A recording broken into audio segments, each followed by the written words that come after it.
Quickly, you doing this unboxing? Where am I? Oh. Hiya. Welcome back. I don't even know how to introduce a video. It's been a while since I've done this. Hiya.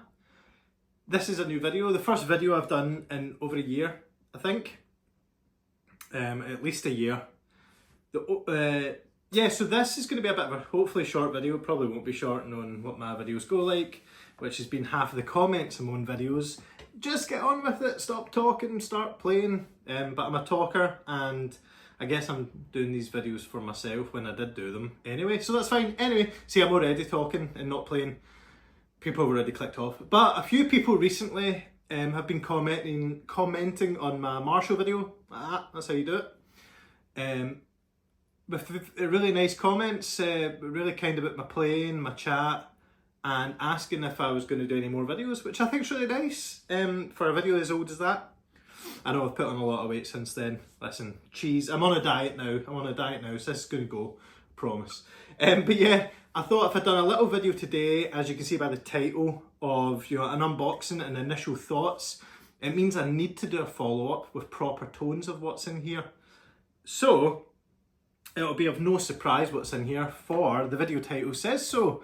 In here should be, I've literally not opened it, thought it was a good chance to bring out the knife. Oh, I can't be doing that. Why did I do that?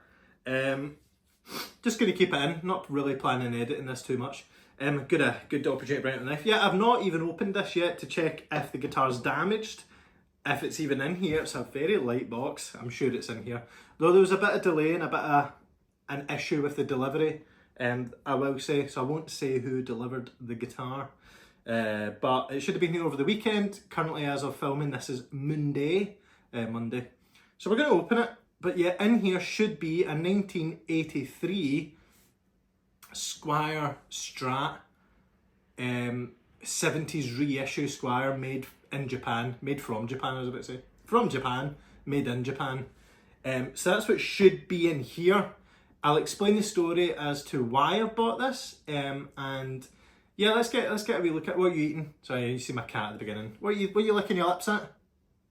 Do cats even have lips? Okay, let's get unboxing. Whilst attempting to cover up any sort of delivery address, it's fine. I think it's all on the back. Excuse this while I stand up. This is going to be super unprofessional. I'm shooting in my living room for this. I said just literally an initial thought on what this is like, what the quality is like, is the plan for today. Do you see how close that was to my face? You can't even cut a box properly. Do you know what? I can't.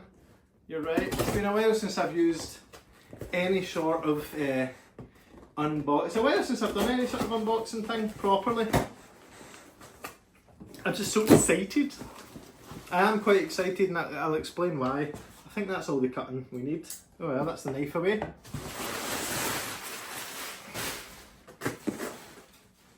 Oh, this has been packaged with lots of madness here.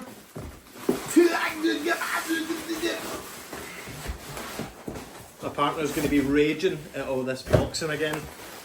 All these boxes. Yeah, so as you can see, this, as described, has not came with any sort of gig bag or case or anything. And as I said, it's kind of been in transit a bit longer than it should have been. It went to the wrong depot.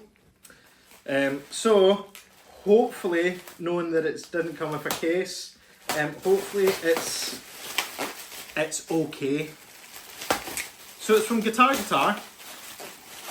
who I will say are extremely helpful. Their customer service is brilliant if you have a problem. Or like this was, I tried to change the delivery address of this and they couldn't, but they upgraded me to weekend delivery. The delivery company didn't deliver it at the weekend anyway, but luckily I was able to work from home today. I'm in that situation where I can do some work from home, and that I was able to actually get it today. See how I was just talking because I couldn't get into this? In here should be a non-broken guitar. Oh, I do need the knife.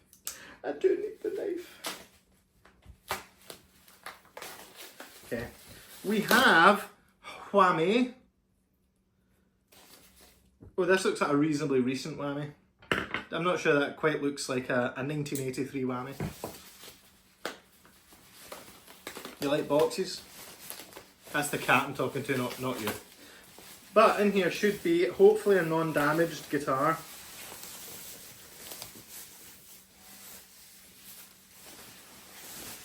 Okay. I forgot I was filming. Was that satisfying? Here you have it, I hope. I can't see what I'm filming on my phone. This is a 1983 Squier, is that a thumbnail? Squier, made in Japan, 70's reissue. So it's a 70's reissue made in 1983. So in itself is 41 years old. And I don't notice any damage from shipping. I will say that the guitar has had a few war wounds, a few battle scars over the years, but it is 41 years old. I'm 29. I'm turning 30 in a few months. No chance when I'm 41 that I'll look anywhere near as good as this guitar, probably. If I'm still here, touch wood, that I am. Okay, yeah, this is a have I said that? 1984 Squier. Let's get a wee look at it. As I said, we're going to do a deeper dive on this guitar, proper sound shenanigans, and we'll go over the specurometer, the specifications. At some point, there's always a plectrum line somewhere close behind.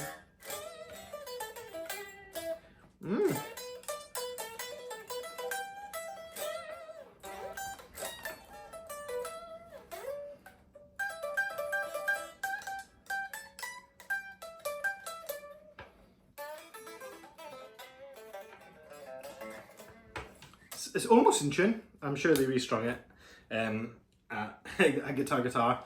Yeah, so the story about this, before I wrap up this video, as I said, we'll do a deep dive. This is more just a wee introduction to say I'm back, okay? So I'm sorry if this is a bit boring.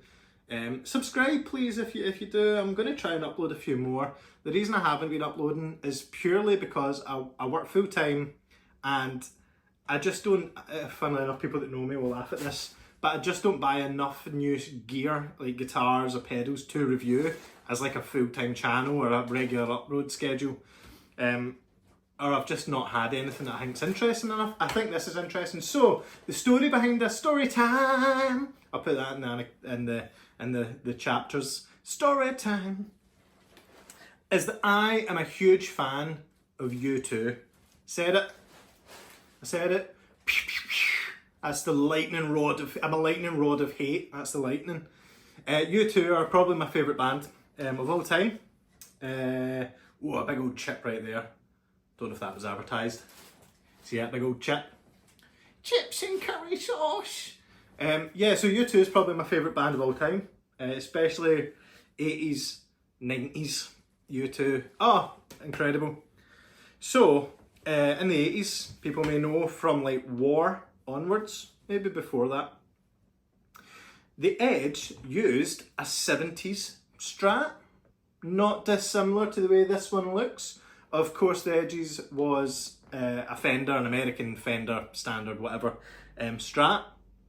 And I always thought, you know, I want a 70's Strat that looks like his. Classic Vibe don't do one anymore. They've done a vintage modified, which was really close to this. And the closest they do is a 70's Strat, which is blacked out, but it's got a humbucker, not a single coil. So I did buy, go away if you're in the shot, it's a cat. I bought a black Squier Affinity because it had the big headstock, which is what you need for the 70's. It's not my favourite headstock for a Fender, but it's what they use in the 70's. I prefer the 60's headstock. Or 50's, whatever you would call it. It needed to be black. It needed to be all black. It had the triple ply, the black, white, black, pick guard. This switch tip may have been black on his. I need to look at that. It's an easy swap out though. yeah, and obviously it would need to have had the 3-bolt backplate that everybody loves. So it's got that as well with a micro tilt system. How cool is that? Squier don't do this, obviously. Even in their 70s classic vibe series, it's still the 4-bolt, I think, isn't it? Yeah, and I couldn't really afford a proper Fender. I can't really afford it, especially can't afford original 70s one. I seen one up online at $3,000, so that's cool. I can't afford that. This was, I don't mind telling you, 600 Great British pounds. GBT. This was, yeah, so £600. A lot for a Squier, eh? But even just feeling it, holding it right now,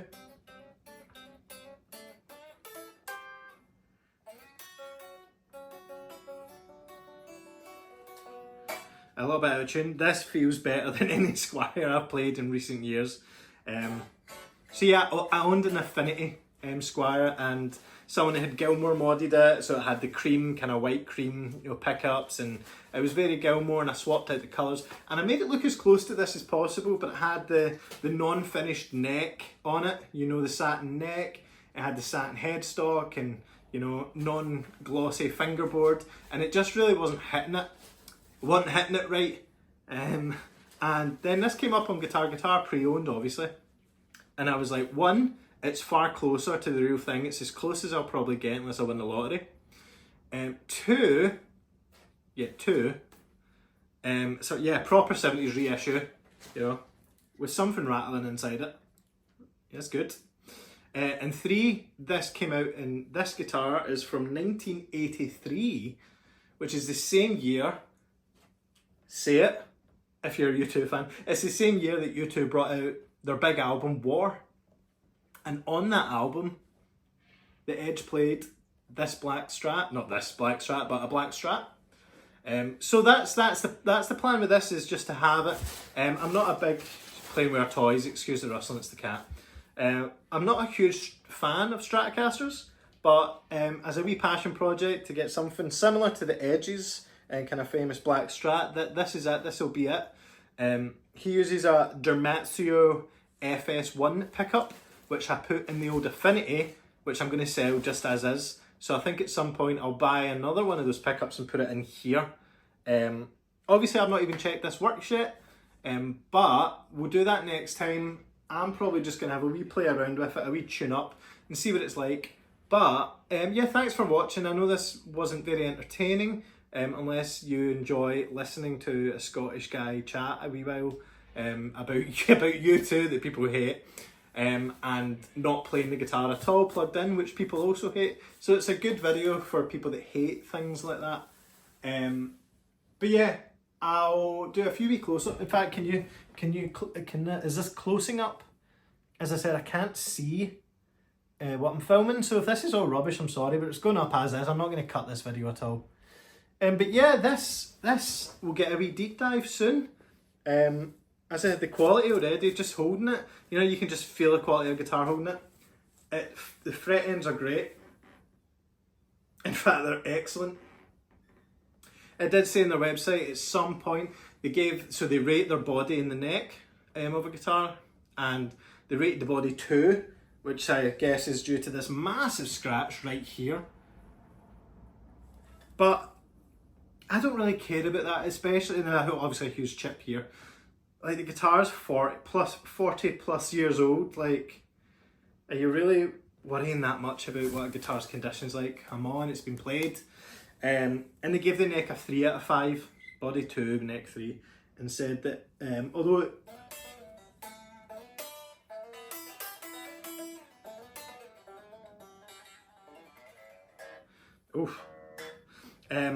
although it frets cleanly and plays cleanly right now, it may require some fretwork in the future. But yeah, there you go. No pushy-pulley knobbage or anything like that. Volume to tone. 5-way selector. Bow selector. Anyway, I'm going to go because I'm rambling. I've rambled this whole video. Stay tuned, subscribe, watch my old videos, and you can see me lose weight as you watch the old ones. And at some point soon, hopefully in the next week or two, I'll do a deep dive in this and another guitar that I've bought a wee while ago, a T-type style, a Telecaster copy kind of that Court done. I might do a video on that as well. Yeah, hope you enjoyed. Subscribe for more, like, comment, let's just start a conversation. I like talking to people from all over the world that play guitar. It's one of my favourite things about YouTube and the YouTube communities. So yeah, please do so. Thanks for watching. I'll catch you again.